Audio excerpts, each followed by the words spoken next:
বাইরে দেখুন কি পরিমাণে বৃষ্টি হচ্ছে। সাধারণত আমি রাতের বেলা ক্যামেরা অন করি না। আজকে দেখুন রাতের বেলা বৃষ্টি দেখে ক্যামেরাটা অন করলাম। জাস্ট বৃষ্টির অরিজিনাল সাউন্ডটা আপনাদেরকে শোনানোর জন্য।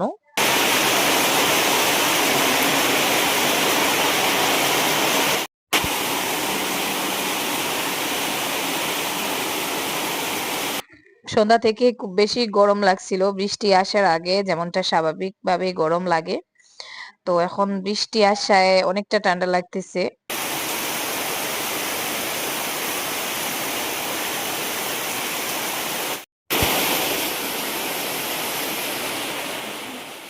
আসসালামু আলাইকুম। আশা করি আপনারা সবাই ভালো আছেন, আমরাও ভালো আছি আলহামদুলিল্লাহ।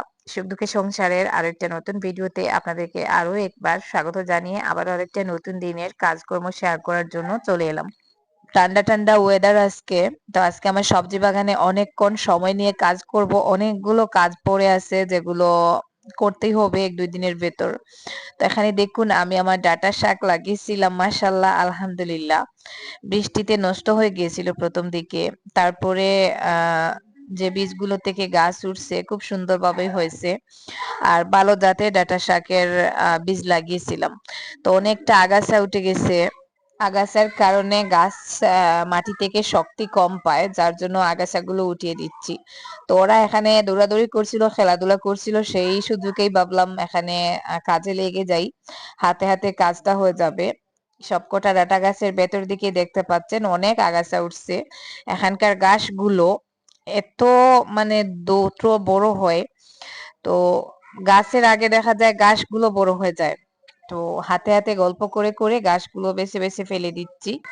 যদিও রাহেলা এইসব কাজ করে ওর করতে ভালো লাগে, কিন্তু শিফার আবার এই সবজি বাগানের কাজ টাজ ভালো লাগে না। তো জানি না কিভাবে আজকে আমাদের কাজ দেখে বসে পড়ছে, গল্প গুজবের মধ্যে দিয়ে দিয়ে মনে হয় আর কাজের দিকে খেয়াল করে নাই। তো মোটামুটি কাজ করতেছে আমার সাথে। আরো ২-৪ দিন পর এখান থেকে বড় বড় দেখে কিছু গাছ উঠিয়ে শাক ভাজি করে খেয়ে নিব, আর কিছু গাছ রেখে দিব ডাটার জন্য, বড় হলে খাওয়া যাবে। তো আমার আবার ডাটার থেকে ছোট ছোট কচি ডাটা শাক উঠিয়ে ভাজি করে খেতে ভালো লাগে। এদিকে রাহিলাকেও নিয়ে আসছি, ওরা একটু খুশি মুডে আছে। তো ওই সুযোগে একটু কাজ করিয়েই নেই, কারণ সব কাজ সব সময় আমার দ্বারা সম্ভব হয় না। এমনিতেও শরীরটা একটু একটু খারাপ, বেশি না। আর খুব টায়ার্ড লাগতেছে, অনেক কাজ চোখের সামনে পড়ে আছে, কিন্তু কাজগুলো করতে ইচ্ছা করছে না। আবার গাছের গুড়ির দিস না যাতা মার, ইলা মাটি দিয়ে মারতে না, যাতা মারিয়ে শক্ত কর, যাতা মার যেন মাটি নরম বুধবারে অন্য যাতা মার বেখা হইব। তা বেখা হইব খালি এমনি যাতা মারি মারি রাখ, গাছ উঠতো তাবাই দিয়া এই ভাঙ্গি যার যেদার শক্ত দার দিয়ে তুলে দিয়া।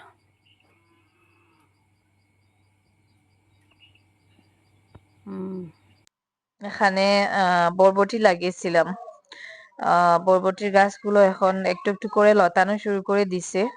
তো ওগুলোতে একটু বাঁশের কঞ্চি দিয়ে সাপোর্ট দিতে হবে।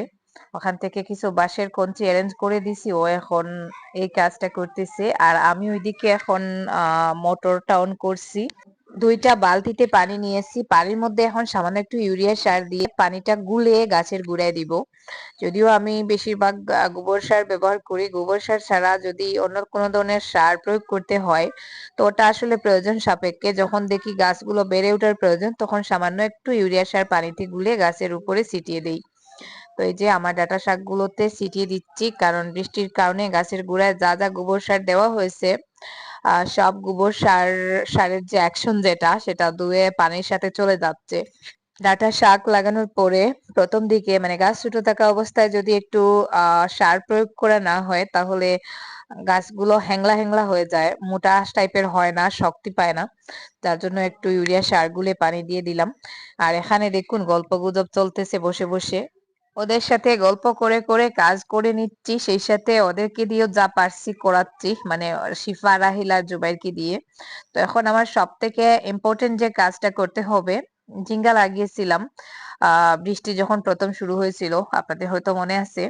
তো দেখুন মাশাআল্লাহ আমার ঝিঙ্গার গাছগুলো এখন অনেকটা বড় হয়ে গেছে, ৩-৪ পাতা হয়ে গেছে গাছে।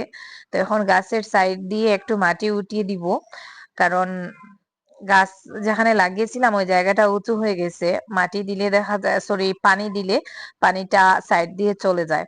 যার জন্য এখন এভাবে সাইড দিয়ে মাটি উঠিয়ে দিচ্ছি, যাতে মধ্যের দিকটা একটু গর্ত থাকে, গর্ত টাইপের থাকে। গোবর সার বা পানি দিলে যেন গাছের গোড়ায় আর কি পানিটা আটকে থাকে, চলে যায় না। তো সাইডটা আর কি উঁচু করে দিচ্ছি। ওই গাছগুলোতেও আজকে একটু সার গুলে পানি দিব।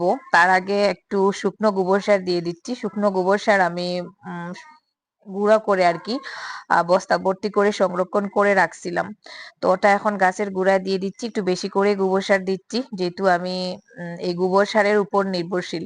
দেখুন সাইড দিয়ে মাটি উঠিয়ে দিচ্ছি, এখন মধ্যে জায়গাটা একটু গর্তর মতন হয়েছে, মানে গাছের গোড়ার দিকটা আর কি। এখন এক্সট্রা করে একটু গোবর সার দিলেও মিডিলের দিকটা একটু গর্ত টাইপের থাকবে, পরে যদি আমি আবার পানি দেই পানিটাও গাছের গোড়ায় আটকে থাকবে, সাইড দিয়ে চলে যাবে না, বা বৃষ্টি হলেও আহ ধুয়ে আর কি নিয়ে যাবে না।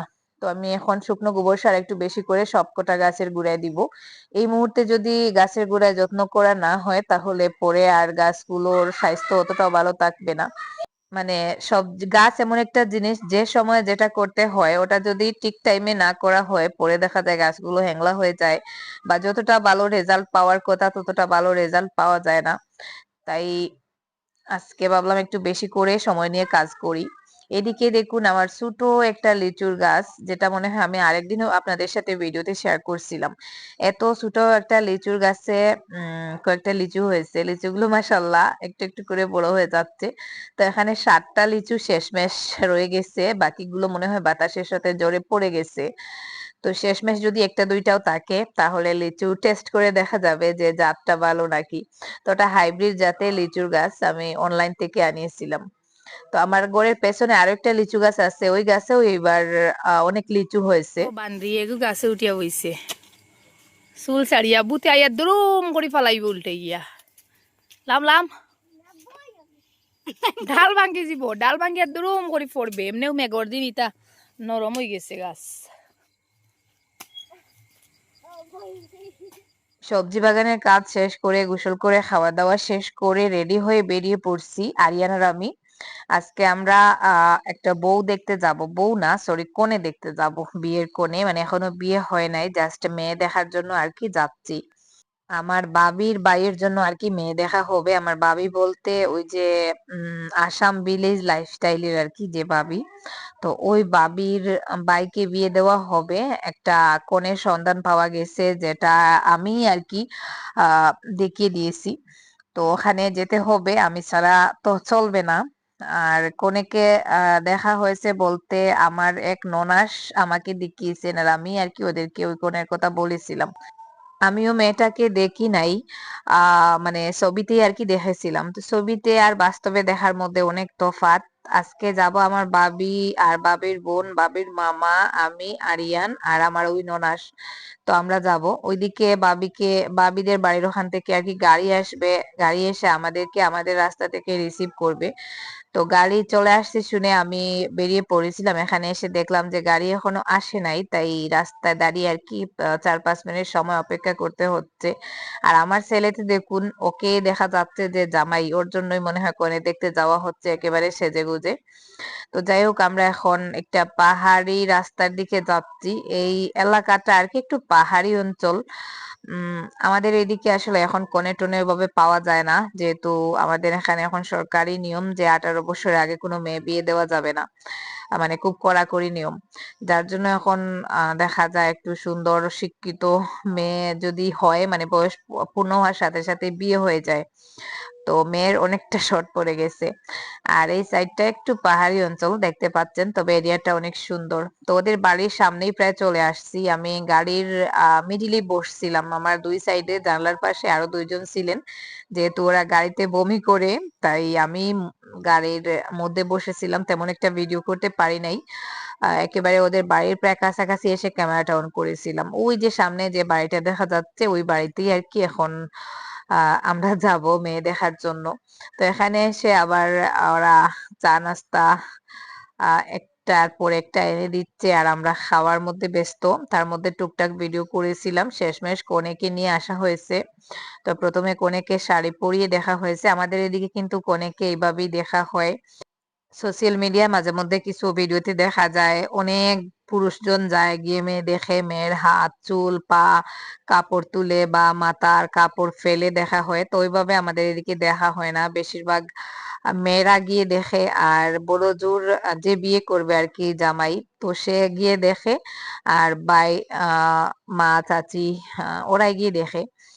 তো যাই হোক, কনেকে দেখা হলো, তারপরে বসে বসে এখানে গল্প টল্প করা হচ্ছে, কনেকে নিয়ে যাওয়া হয়েছে। এখন শাড়িতে দেখছি, পরে আবার থ্রি পিস পরা অবস্থায় দেখবো।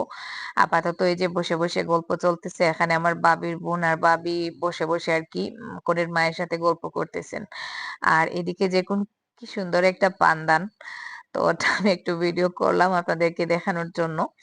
তো এখানে ওরা নতুন বাড়ি করছে, আগে উপরে ছিল, উপর থেকে মাটি কেটে আর কি নিচে বাড়িঘর করছে। তো এখন আমি একটু বাড়িটা ঘুরে ঘুরে দেখছিলাম, একটু ভিডিও করলাম আপনাদের সাথে শেয়ার করার জন্য।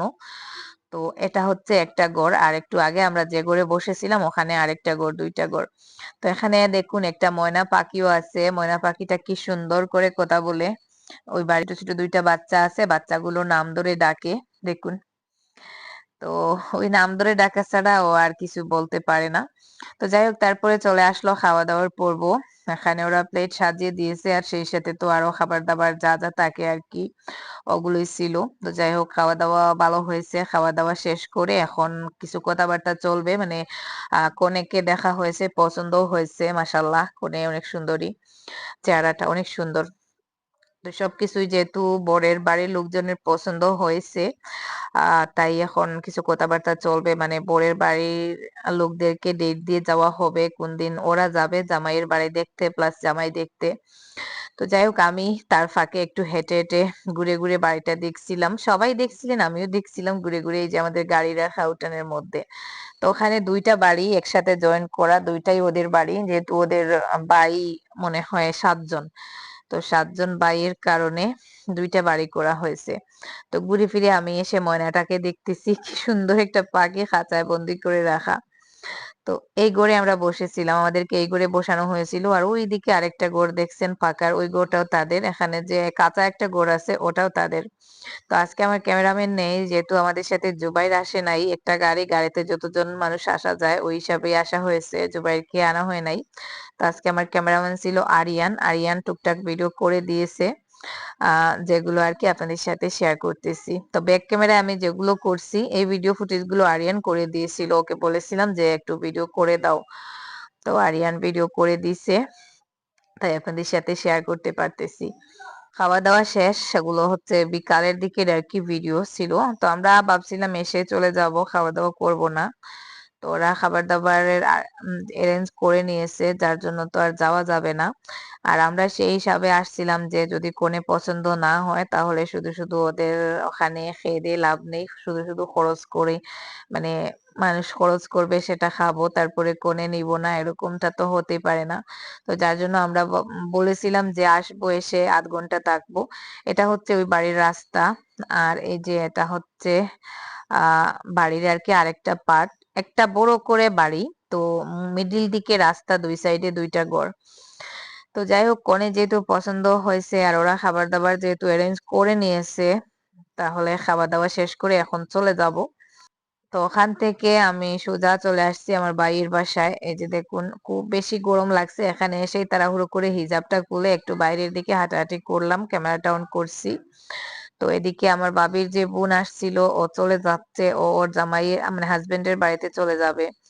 তো এখানে ওই যে স্কুটিটা রাখা আছে ওটাতে করে আর কি আমার বাবির আরেক ভাই ওকে দিয়ে আসবে, তো ওকে বিদায় দেওয়ার জন্য রাস্তায় আসছি।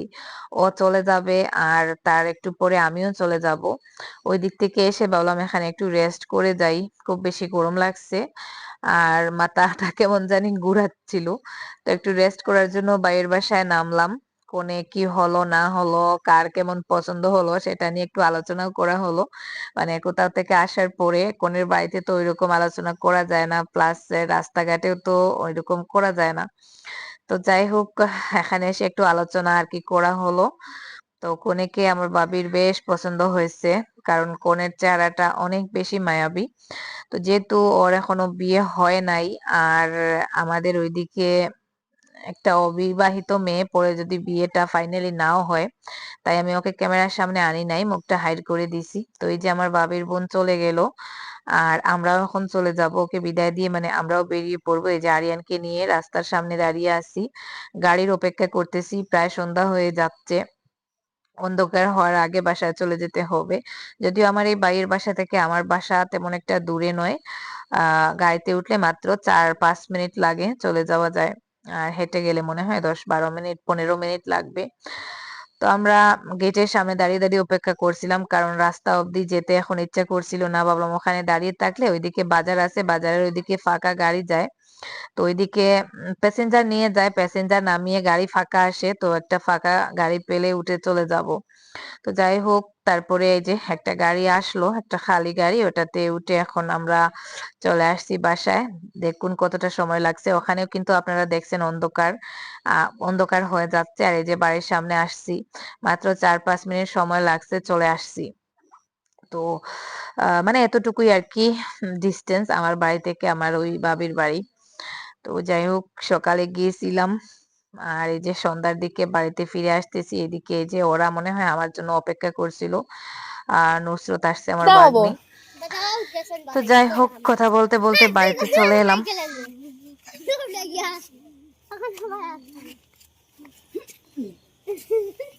এই এই ওই দেখো দেখো ধলাই লাগাইছে এখানে ওইও লড়াই। আজকের মতো এই পর্যন্ত, সবাই ভালো থাকুন, সুস্থ থাকুন, আল্লাহ হাফেজ, আসসালামু আলাইকুম।